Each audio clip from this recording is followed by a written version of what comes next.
is going on? We hosted Chris Parnell for an episode of Rick and Morty on Watch From Home Theater, and on top of enjoying the fan favorite Meeseeks and Destroy with the voice of Jerry, we got some insight on how he gets into that Jerry mindset, what he thinks about the theory that Jerry is the real villain of the show, and some updates on Season 5, which might dash some hopes that a new season is right around the corner. We have not started recording Season 5, but I know that they have certainly episodes written and, have it boarded to a certain extent. But I don't know when we'll start recording. I've upgraded my home setup, even though it doesn't look like it. I've upgraded it so I can actually record proper sessions from home.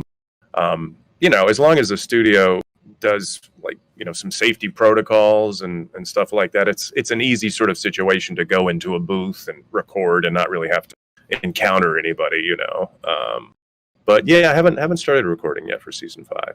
So it seems that we shouldn't expect a new season in 2020, and we'll have to wait a little bit before Rick and Morty's most pathetic dad is back on Adult Swim. But we asked Chris what it's like to play the Smith family punching bag.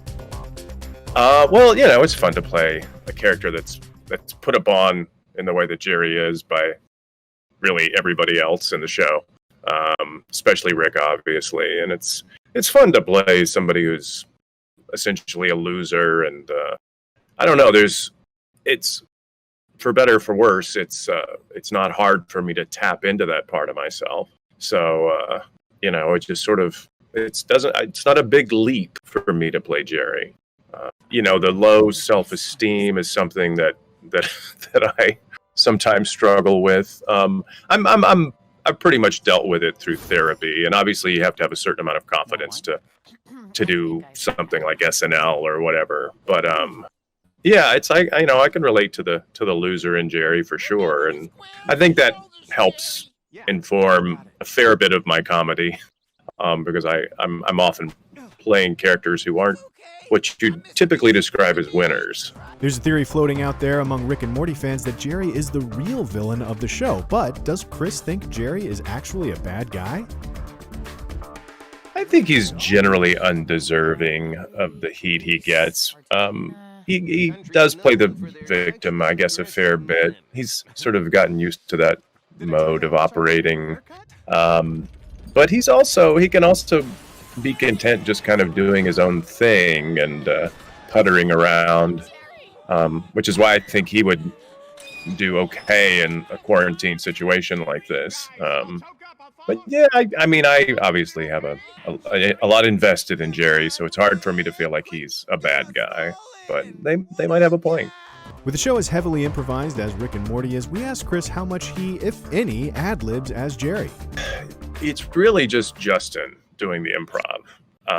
I don't do a lot of improv because the scripts are really well written and well thought out, and the idea that I'm going to go into the booth and come up with something off the top of my head that's better than what they've spent weeks or days or months or whatever thinking about is a little presumptuous.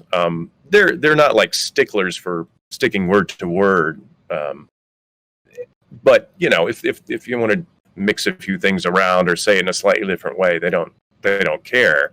But I'm not doing a lot of improvising in there. And finally, we forced Chris to pick his favorites from Rick and Morty, from characters to moments and individual lines to complete episodes. I like Mr. Poopy Butthole. He tends to make me laugh. I think he means well. He's saddled with an unfortunate name, but he doesn't seem to mind it. My older son got in a little trouble with my mother-in-law for talking about the little figurine and calling him by his name, and I was like, oh, that's actually his name, So when they go to the marriage counseling planet and we get to see a physical manifestation of how Jerry sees Beth and how she sees Jerry, and Jerry's a really pathetic little wormy creature, and I found that very delightful. I don't know if this quite counts, but back to the episode where Beth and Jerry are on the marriage counseling planet, and Jerry's just sort of like presenting his backside to be, I guess, raped or dominated or whatever, and he's making these sort of kind of sounds. I've always liked that. I thought that was kind of funny. Be sure to check out the entire Watch From Home Theater episode for more insights into Jerry and the show, and also check out Chris Hemsworth, Joe Russo, and director Sam Hargrave breaking down Extraction's incredible one-take action scene. And for everything else, subscribe to IGN wherever you like to watch.